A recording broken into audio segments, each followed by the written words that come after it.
we're past that. It's 2020. And at this point, it's like people need to get on board, because put this country in the hands of a Black woman, and I'm telling you, we will be good. We will be great. Trust Black women. So I think there's a long way to go, but I think we're going to get there.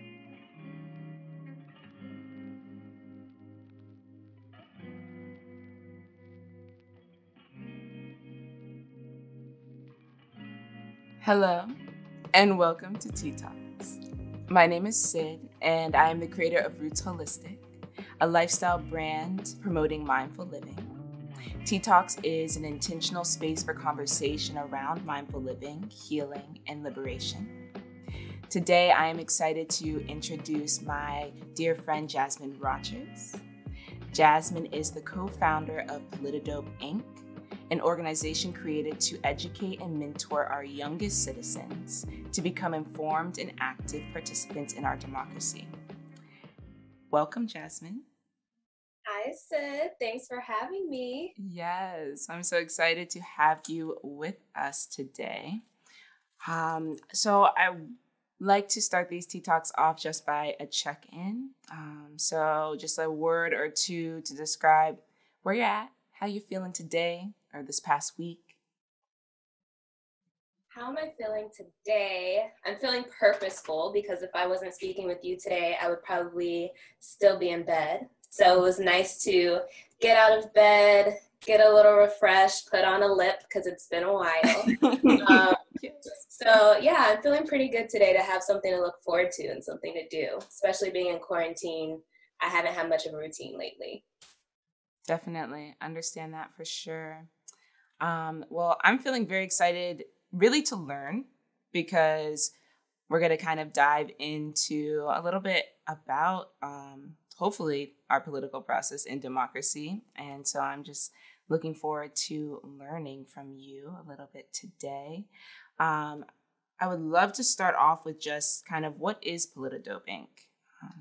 Okay, so Politidope is a company that I started with my husband, Matt.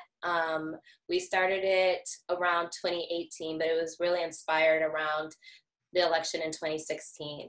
And that election showed us that there were so many people, especially young people, especially Black people, who were just very disconnected from the political process. A lot of people didn't feel like their vote mattered. They didn't understand how important that election was and how much of an impact it would have on our lives. So Politidope was born out of all of those feelings, all of that confusion and hurt and anger. And it was a way for us to channel that into something where we felt like we were not just holding everything that we knew about politics, and my husband works in politics, he's been working in politics for years, but kind of taking what we knew about it and putting it in a way that we can put it more outward into the world. So Politidope is all about getting young Black kids involved in politics before they turn 18. So just mentoring them, helping them understand that, politics affects the wage that they make on their first jobs. It affects,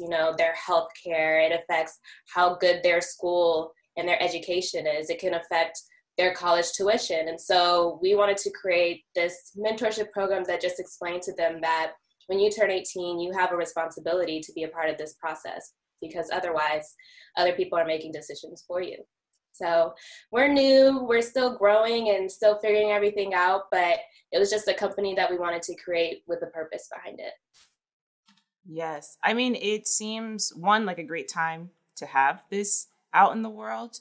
And I know that I can speak from my experience and my education background in grade school, where there wasn't a lot of emphasis put on learning about the political process and learning about how it impacts my life directly. So I definitely think that there's a need out there. I'm curious about how you got into this work, or what inspired you to learn more about the political process in this country. Yeah, that's a question I get asked a lot, and it's really interesting for me to reflect back, because it's funny, when Matt and I met, we met in college, and I would vote in every election, whether it was the small school board election, whatever. Like I was always voting. And one of the first trips that we took together, I was driving to Hampton because I was in college in Richmond, and we were driving to Hampton to submit my absentee ballot for an election. And like that was like one of the first long road trips we took together. And I had always just seen my mom go and vote on election days. Like she would come home from work with her I voted sticker. My grandfather had ran for like councilman in New Jersey. So like my family had always kind of been involved in politics. So it wasn't necessarily something that was new to me. It was just something that I always knew was expected of me. But I think what made me really want to become more involved was seeing that my friends and even some of my more distant family, like cousins, didn't have that same experience.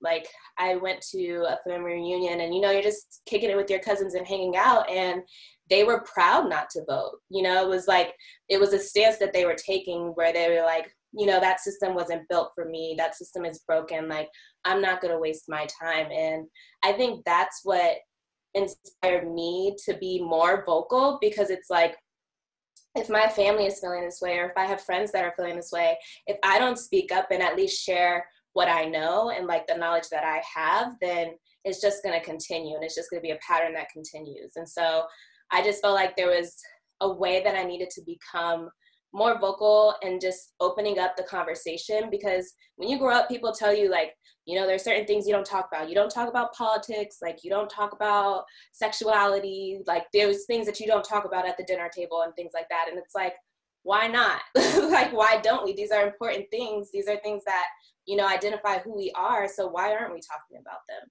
So I think that's why I just like realizing how close to home it was made me realize that like there was more that I could be doing, which means there's more that like everybody could be doing. For someone that is like, the system is broken and I'm not going to vote because what am I voting for? I don't believe that it's going to count for anything. What is your kind of response to that?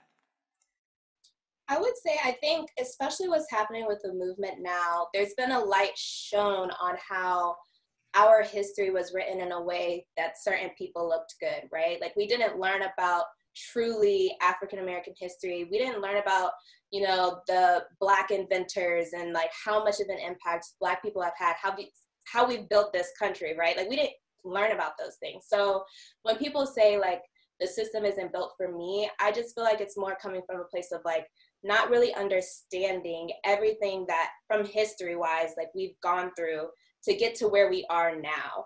You know, there was a moment in history where Black people, they were fighting so hard to vote, and like Black people were running for office. And that's when it's like people, white people, realize like, oh shit, these people can't have a voice. Like these people cannot have a vote, because if they keep this shit up, they're about to be, excuse my language, but they're about to be running this country. You know what I mean?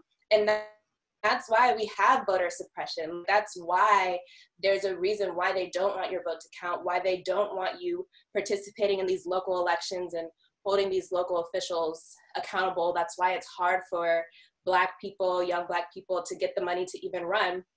Because if we were involved and if we had the same opportunities, we would really be molding this country in the way that we want to mold it. So when someone says that, I just encourage them to look back and reflect, and you know, where does that come from? Where does that idea that your vote doesn't count, like, do you think that you came up with that on your own, or have you been conditioned to feel that way or to think that way so that you stay home and you continue not to participate in the process? And you know, I don't think the system is perfect by any means. There's a lot of parts and pieces that have to change, but we just as a group have to be more involved and more show up when people think that we're not going to show up, because there's so much that happens in town halls and behind the doors, that in rooms that we're not even in, that we don't know about. So the more that we become involved, the more that we learn the ins and outs of the process, the more we can make it work for us. It sounds good to me. And yeah, I definitely have felt as if there are spaces where conversations are being had that would be beneficial for more Black people to be in them. but it does feel very distant, or like not really knowing like where those rooms are, how, like what time is the meeting, you know? Yeah, exactly. Exactly. Yes. And I think, especially with Politidope Inc., we're just focusing on, like I say, this is just, voting is just step one, right? Like voting is literally the qualifier to just be aware. But there is so much that goes beyond voting. There is so much more that you can do beyond voting. But I just feel like voting and understanding that importance and understanding how it works in democracy. And it's not just voting for president, it's voting for, your state representative, it's voting for your school board. Sometimes I've been to meetings with these representatives and I'm literally like, who elected you? Because you are crazy. And it's because, people aren't showing up at these elections. Nobody cares about these off-year elections, and these people, like, it's like, whatever, not a big deal. But these are the people who are deciding, education policies, like, in your community. And these are people who may not even care about Black and brown children not being able to afford school lunch. So it's just like, understanding how voting and holding people accountable works first is just a good place to start. But there's so much more that people could be doing. So I'm curious, what are like a few basic concepts that you hope to instill in the youth that you work with? I want them to understand from the federal level to the local level. It's great to know about the president. It's great to know that there's 3 branches of government and understanding how that works. There's a lot of adults that don't understand how the 3 branches of government works.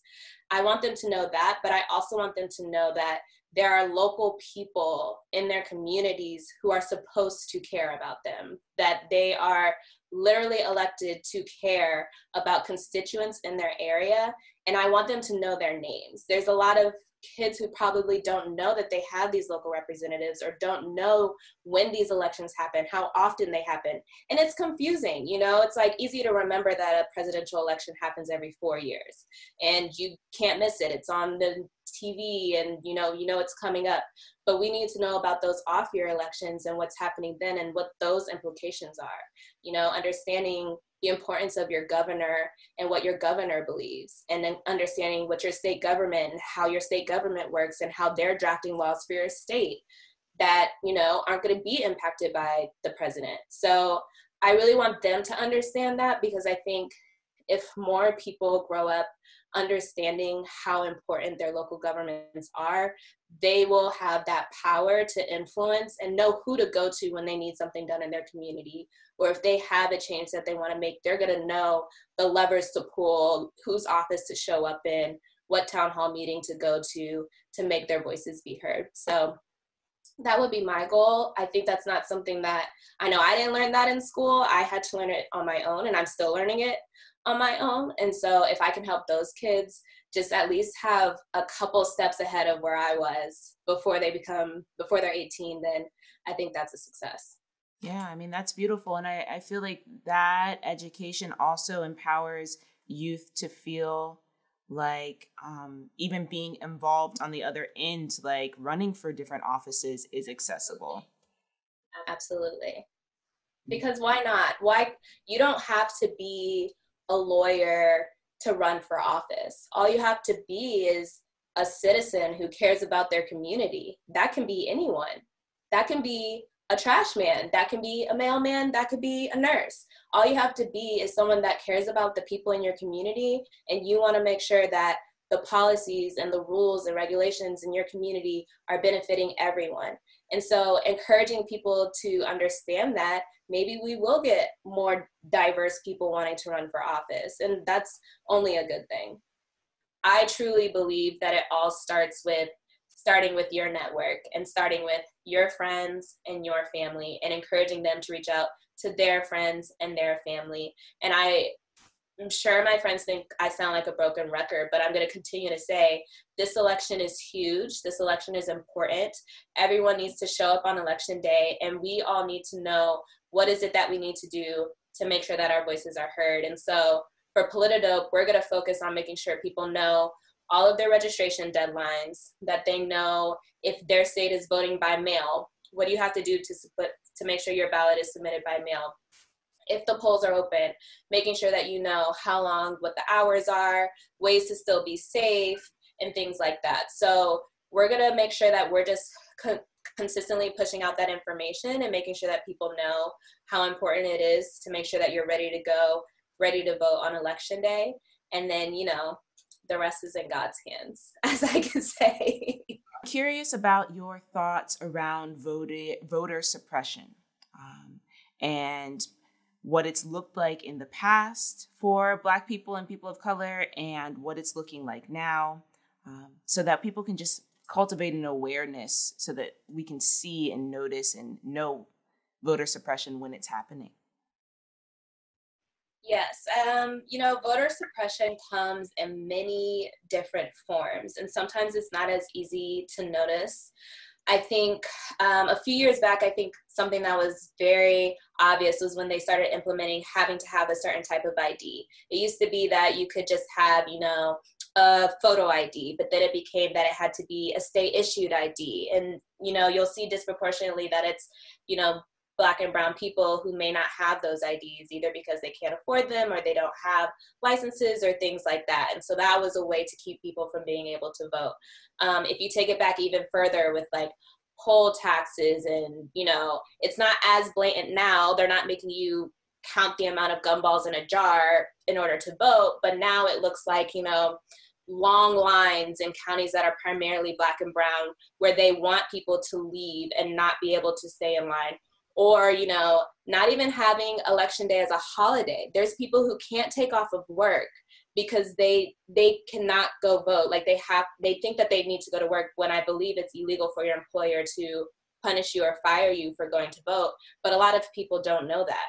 Mm-hmm. And then I think most recently in Kentucky and even Georgia, having limited number of poll places, people having to wait in line for hours and hours versus you go to a suburban or predominantly white county and there's no lines, things are going smoothly, etc. So it can take a lot of different forms. People just always need to be cognizant, and that's why we always stress the importance of knowing your registration deadline, because as long as you are a registered voter, you can vote. It feels as if there is a lack of representation, especially for Black women in politics. And so I'm wondering what your thoughts are about Black women in politics. Why do we not see more of them? And what you would like to see around that?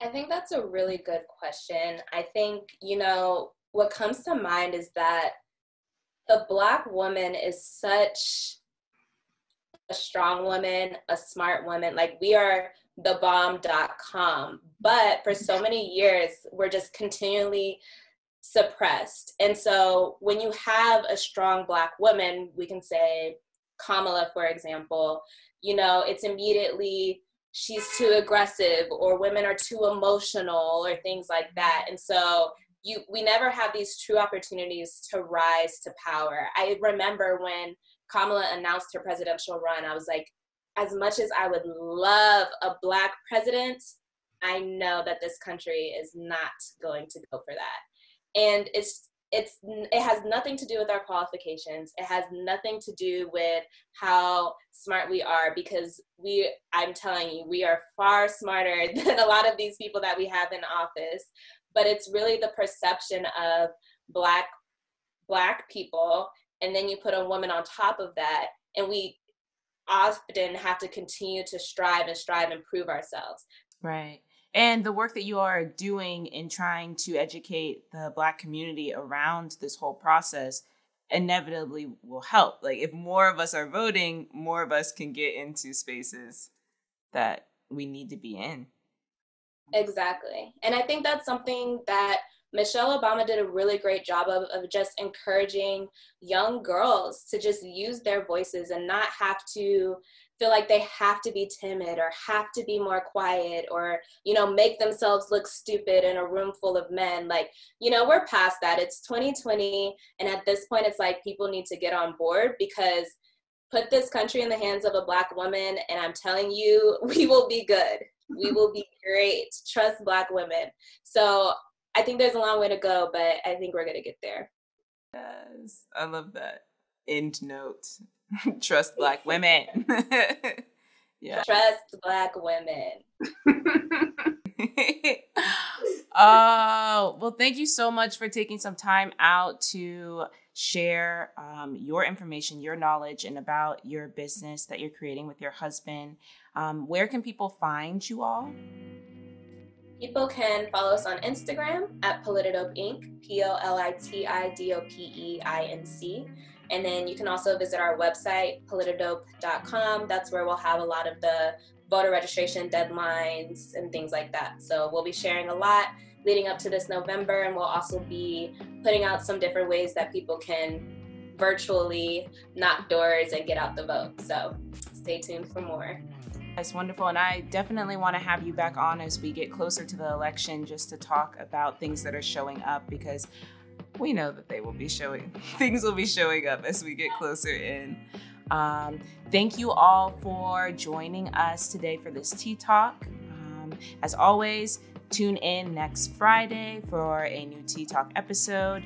And until then, I hope you stay safe and stay well.